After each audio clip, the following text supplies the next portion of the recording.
Bonjour, ici Nathalie alias Doc La Luna et je vous ai concocté cette petite vidéo un jour avant mon décollage pour l'Inde.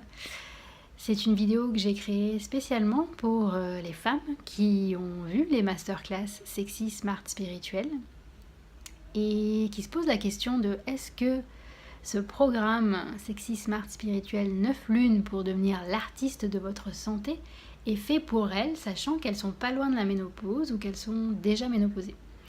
J'ai eu pas mal de questions de femmes directement et les ambassadrices du programme aussi m'ont dit qu'elles avaient autour d'elles des femmes qui se posaient la question de moi qui n'ai plus de règles, qui n'ai plus de cycle, qu'est-ce que ça peut m'apporter? Donc je me suis dit, allez, on se fait une petite vidéo pour vous résumer un petit peu la base du programme et comment est-ce qu'une femme ait ses cycles ou non, ça peut lui apporter des outils de reconnexion à ses ressources intérieures.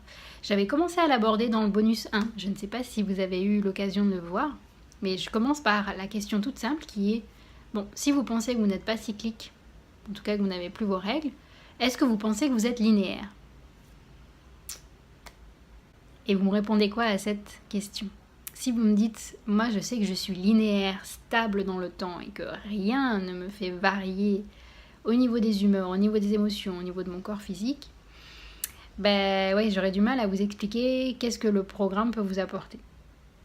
Par contre, si vous vous dites, ah ouais, en effet, je sens certaines variations, mais par contre, j'arrive pas à les connecter avec la notion de cycle parce que soit je prends la pilule ou alors j'approche l'âge de la ménopause ou je suis déjà en plein dedans. Explique-moi comment je vais pouvoir faire le lien. Donc comme je vous le disais dans les masterclass et les bonus, ce programme sur 9 mois va nous permettre d'aller explorer à chaque mois, chaque lune, un élément de l'Ayurveda en particulier sous toutes les coutures. Couture corps physique, émotionnel, énergétique, mental, expérimental et spirituel. Ça va être notre découpage sur les 9 mois.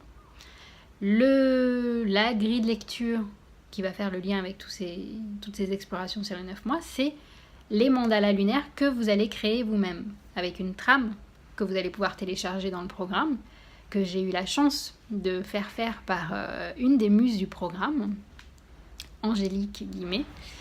Et avec cette trame, vous allez pouvoir chaque jour écrire votre météo intérieure sur ce cadran lunaire. Les femmes qui ont leurs règles vont pouvoir mettre en fait les dates qui correspondent au moment du premier jour des règles et puis tout le long de leur cycle. Les femmes qui n'ont pas leurs règles n'auront pas à remplir cette case. Et pour information, donc j'ai recruté 4 hommes qui vont être gardiens de l'expérience et qui vont vivre le programme, donc eux aussi vont faire leur mandala lunaire, même s'ils n'ont pas leurs règles. Donc ça vous permet de voir comment est-ce que concrètement vous allez suivre vos différentes variations en fonction des phases de la lune, mais en fonction des 9 mois qui vont nous accompagner. Maintenant, quelle conclusion on va tirer? Pour une femme qui a ses règles, elle va pouvoir, sur les 5 premiers mois, commencer à développer sa boussole intérieure en lien avec les 5 éléments, les 5 premiers éléments qu'on va explorer. Et l'idée, c'est de voir est-ce qu'il y a une corrélation entre un élément et une phase du cycle. Pour les femmes qui n'ont pas de cycle ou les hommes, ce qu'on va essayer de voir et de tirer comme conclusion, c'est justement de voir sur 28 jours d'un cycle lunaire, à quel moment est-ce que je suis plus feu par exemple, ou plus eau, ou plus terre, ou plus espace? Est-ce que j'ai un élément qui prédomine pendant ces 28 jours ou est-ce que ça s'enchaîne d'un élément à l'autre? Est-ce que j'arrive à reproduire d'un mandala à l'autre une forme d'harmonie ou d'enchaînement harmonieux? Tiens, je commence la pleine lune avec l'élément feu pendant plusieurs jours, ensuite j'enchaîne avec un autre élément et ça se reproduit d'un mandala, d'un cycle à l'autre. En fait, c'est vous qui allez tirer vos conclusions, donc en fait que vous ayez vos règles ou pas, c'est pas un problème. Moi, pour avoir échangé et accompagné des femmes qui sont en phase de périménopause ou de ménopause, ce qu'on a observé d'intéressant, c'est que souvent, dès que les femmes commencent à faire l'exercice du mandala lunaire, sur les premiers mois, elles trouvent un élément qui prédomine sur les autres. un peu comme si elles étaient bloquées dans cet élément. Et moi, la corrélation qu'on a pu faire ensemble, je prends l'exemple d'une femme qui est vraiment bloquée dans l'énergie de l'élément air qui est associé à l'archétype de l'enchanteresse, de la séductrice. Et bien quand on reprend son histoire de jeune fille, puis de jeune femme, puis de femme mûre, c'est souvent une femme qui a eu du mal à aller dans cette énergie dans sa première partie de vie. Et c'est comme si la vie lui offrait cette opportunité de vivre à fond cet élément qu'elle n'a pas pu explorer pendant ses phases précédentes. Et donc après, on va voir qu'est-ce qui fait qu'elle peut prendre le meilleur de cet élément où elle est entre guillemets bloquée, et comment est-ce qu'elle va pouvoir accueillir de nouveau les autres éléments.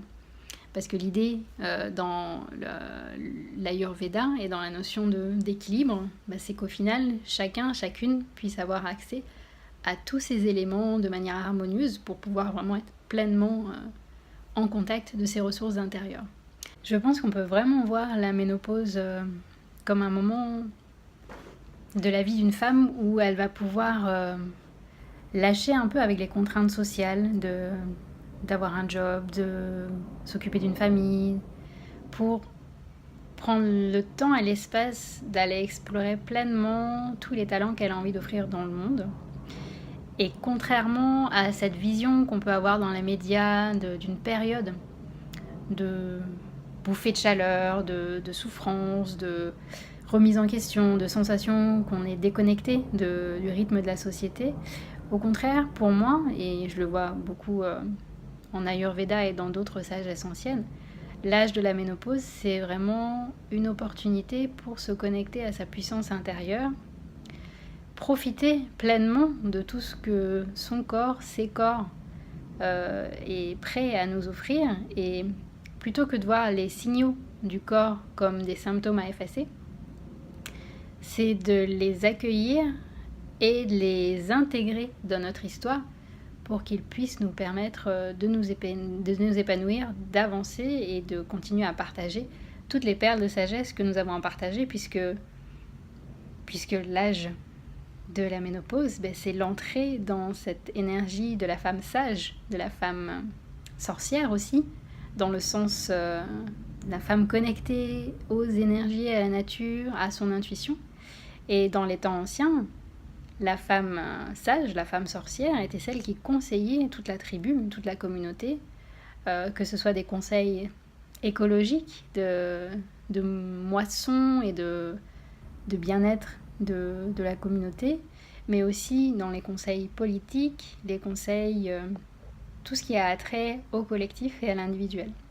Voilà, j'espère que ça répond à vos questions, chères mesdames. En tout cas, l'idée, c'est que j'arrive à résumer dans une vidéo courte quelque chose qui va s'explorer sur 9 mois, voire même plus longtemps. Donc voilà, n'hésitez pas si vous avez des commentaires ou des questions à poster sous la vidéo, et ça va peut-être laisser émerger une autre vidéo, peut-être. Dans tous les cas, je vous souhaite une très belle journée. Moi, je vais retourner dans mes valises.